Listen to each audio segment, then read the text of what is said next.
Hello, my name is Logan Elliott. So as you can see, I'm in a locker room. I know it's not a formal business setting, but there's a reason I'm here, and I will let you know that in a second.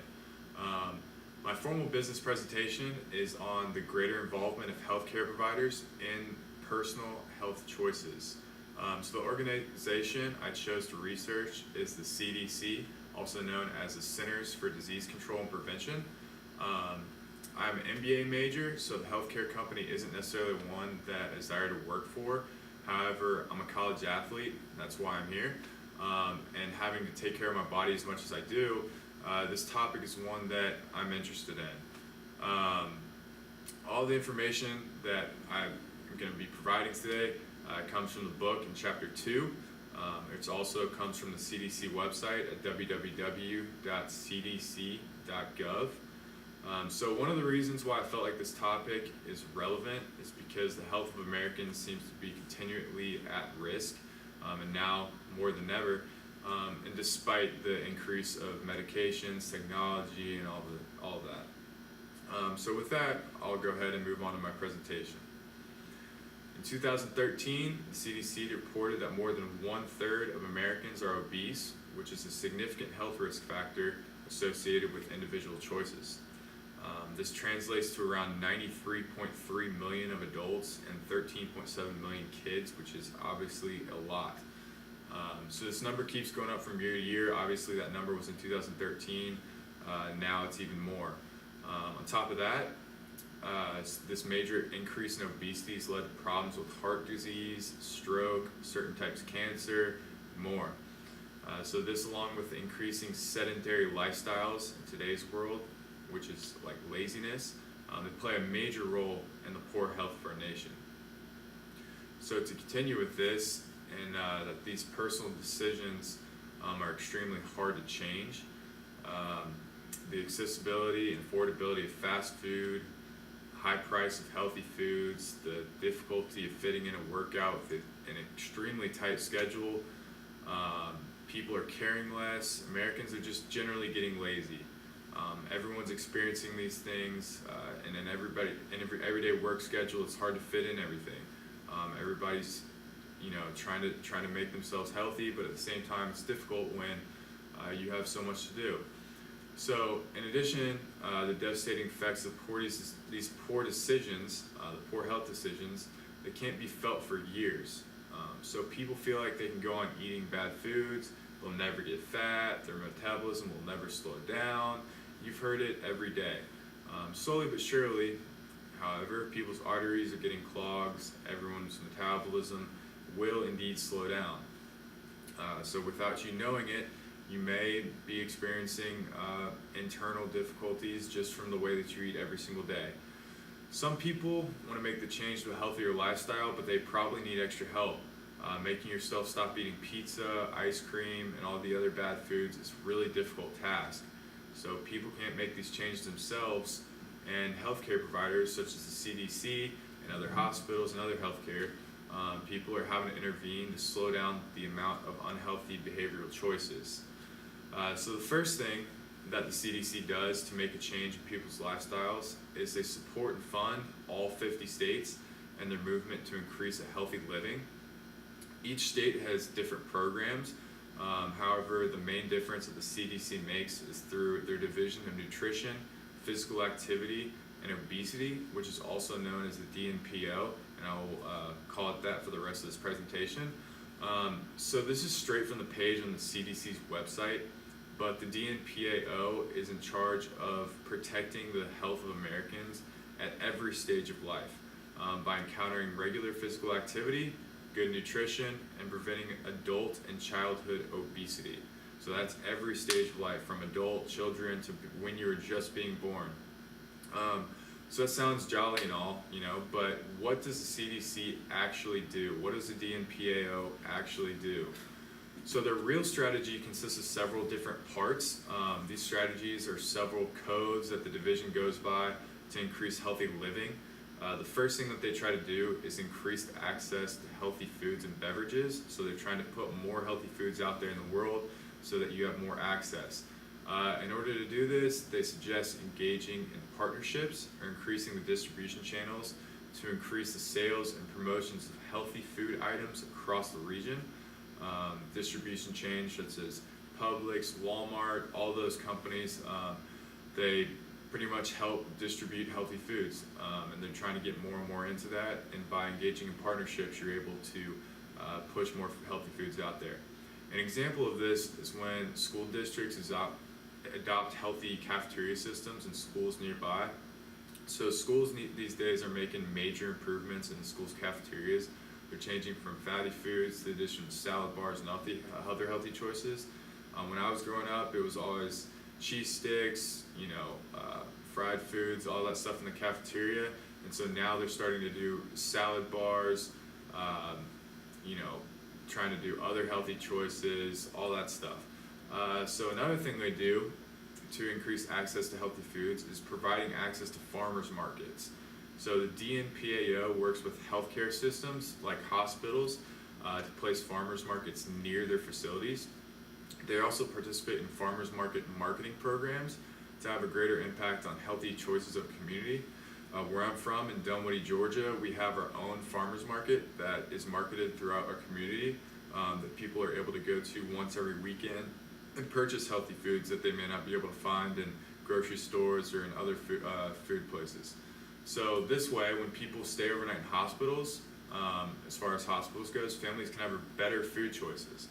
So when you stay overnight, you're trying to look for some food, or your family's staying there, a lot of the times there's not necessarily the best food options. So surprisingly, in some hospitals, McDonald's even are in their food courts, which is kind of confusing because McDonald's isn't necessarily the most healthy thing. So moving forward, their second strategy to increase consumer health is to provide nutrition information for places where food and beverages are available. By providing this information, consumers can see their macronutrients. So macronutrients also include like proteins, carbs, caloric intake, more, and etc. So these macronutrients you can also see at places like Smoothie King, Arby's. A lot of places are now showing what's in their food. As consumers are more aware of what they're actually eating, it allows them to ask themselves whether the double quarter pounder is really actually worth it. This strategy also educates children during a time of their life where learning this information is extremely important.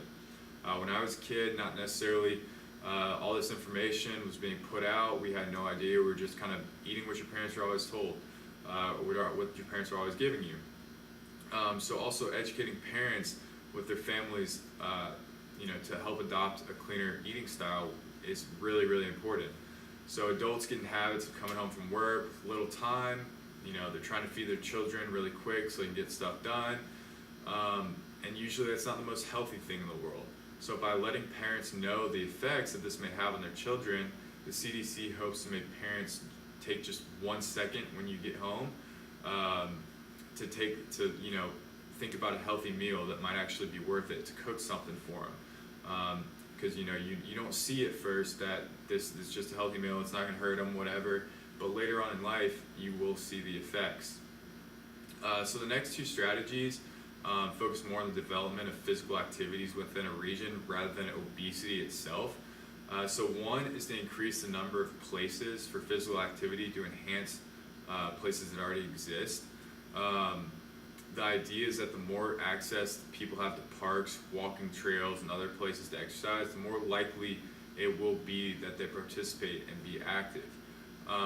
So these initiatives aren't focused specifically on individuals, but more towards the population in places where public health was not previously associated.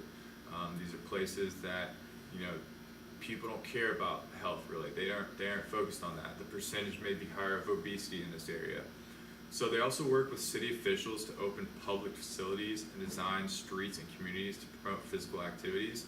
So a better way to explain this is that in cities, I'm from Dunwoody, which is just right outside of Atlanta, but there wasn't really much to do. There's not very many parks. It's kind of a city area. If you want to go walk, you're walking down the street. So there's not much, parks or anything like that. So what they're trying to do is cities are now forming more parks, sidewalks, and other walking friendly environments. So previously, before that, city goers would obviously have to buy a gym membership or walk down the streets, which is not necessarily optimal. So not only does this apply to adults, but the DNPAO works with safe routes to school. So not just adults walking, it's not focusing on just adults, but for children as well. When they walk to school, they have a safe route to walk, there's not any bad neighborhoods. The safe routes to school really, really helps with that. So the final strategy that the DNPAO promotes is the implementation of movement in early care and education. So they work with early care educators to establish healthy activity habits and create standards for them to operate. So educators include daycare, preschools, Head Start programs, and others. So when you were little, I'm not sure whether you guys did much in outside, but nowadays they've been taking away PE and all that stuff. So really, this early care educators program is trying to get a push back into the physical activity in schools and in pre-Ks and daycares and all the above. So this summer I worked with a program called Kids in Sports, which promoted kinesthetic movement in children through the playing of games and sports, trying to get them into sports at an early age. This program is similar to the CDC's program, where kids are starting in sports at an early age to form habits. So when you start playing when you're younger, if you have a group of friends that you're playing with outside, it becomes a habit. You constantly want to be outside, instead of if your friend group is, all they're doing is playing video games, being inside, hanging out. That's all they want to do when they're older. So the national obesity prevention standards are encouraged also, along with self-assessments of the educators' facilities, to ensure that constant growth as it relates to physical activity. That's what these standards are for. They're put out just so there's a guideline for constant growth in physical activity. So these standards provide a spectrum also for communities and states to identify with, and it recommends the best practice for obesity prevention. For those who are unaware, it gives you a good guideline. So the Division of Nutrition, Physical Activity, and Obesity is not the only program that the CDC provides, however, and that's also the DNPAO, that's what I called it before. But the State Public Health Actions Program is one that provides basic funding for all 50 states to address physical inactivity and obesity. So in order to receive funding, however, the states had to comply with the DNPAO's strategies that promote the adoption of nutrition standards and promote the adoption of physical activity and early care education. So in this program, states focus on 4 different areas. Besides the standards, they focus on evaluation in order to inform, prioritize, and monitor the progression of obesity and other health issues. Secondly, they focus on environmental strategies to increase access to healthy foods. Thirdly, their health system interventions are provided to discuss difficulties in transforming from healthy lifestyles. So just kind of like an Alcoholics Anonymous group, they provide interventions in groups like that so you can discuss the difficulties of changing healthy lifestyles. Lastly, clinics link with the community for full support of the cause. The communities gather together and really push to have more healthy things in their environment. So the High Obesity Program also works with the same division of the CDC, the DNPAO, and provides funding towards colleges and universities and states with more than 40% obesity. So although these programs are different and they help fund the fight for generally healthier community, there's still kind of some health gaps between different ethical groups, different racial groups, and so the CDC actually does have a program to fight that. According to the CDC, non-Hispanic blacks have the highest rate of obesity at 48%, and Mexican Americans are second at 43%. So due to this, both groups have an increased chance for diabetes and other health concerns. So like I said, CDC has a program to fight this. They created a program called REACH, which stands for Racial and Ethical Approaches to Community Health. These issues are complex and are affected by many different variables. However, the REACH program works with members of the community to plan and carry out different strategies to provide health awareness. They encourage healthy eating and work with companies in the community to lower the price of healthy foods and make it more affordable for low-income families. That's been a huge problem because these low-income families. So that's another thing. They don't have enough money to pay for the healthy foods, and that's what this program does. It helps really the low-income families be able to afford these things and try to bring down the prices. On top of lowering the food costs, Reach works with workout families in the area to lower the price of admissions into their gyms. These lower income families, they can't afford getting into gyms, so they'll help lower the price and work with each individual to make sure that you have a place where you can go. So all these programs and things that the CDC and the Division of Nutrition, Physical Activity, and Obesity do are extremely important to the health movement. But there's a few questions that everybody has. So what actually stops people from making a decision to eat unhealthy foods? What pushes you to not want to eat healthy foods? Obviously, the CDC can't force people to go eat healthy foods or go work out. But what can a healthcare system actually do? Fast food restaurants are cheaper. They're often more accessible with the increasing comfort of couches, and the increase of video games. Why would anybody want to get up and move when it seems like everything you could possibly want is just right there next to you? And lastly, how do fast food restaurants feel about being pushed away with their greasy foods? Fast food restaurants are some of the biggest industries in the United States. Pushing them away may have a big effect on the economy. So all these questions are extremely important to think about from a healthcare perspective. One good idea that I came up with to combat this problem would be to create such a healthy fast food restaurant, a whole new branch, such as like a green McDonald's. So doing something like this, companies like McDonald's can get their name out there, they can start a trend or a whole new chain in itself. This way that they can have their name out, you can still note that it's McDonald's and note that they're trying to be healthy. I think it would be a huge advantage to them. So going forward, every fast food company could come up with their own green form restaurant. You could have a green Arby's, green Taco Bell, all that. I know that each fast food restaurant's coming out with their own, healthier menus, but I think that having a green restaurant would really help and push in this direction. So a major factor in this is that the healthy foods are easier to come by and they're a lot cheaper. The CDC has done a great job educating and funding the healthier environment, but Americans are still lazy. So they don't want to get up. They don't want to do that. They want to do the easiest thing possible. To combat poor health choices, the CDC and other healthcare organizations need to make it just easier for people to eat and be active. They have to do something rather than just providing information to people. They have to take a stance, and they have to doing something like making these fast food restaurants that are greener would seriously make an impact for those that are in lower incomes or just for generally lazy people. It would start a trend. So all those ways said, this said, easier said than done. There's just a few ideas that the CDC do can make a difference. The fact is that this issue in healthcare will not be solved immediately. In fact, the problem may never be solved. Humans are going to do what they want despite the impact. People will continue to struggle with eating bad or lack of exercise, but with appropriate actions, healthcare organizations can make a huge difference and possibly start a trend in the right direction.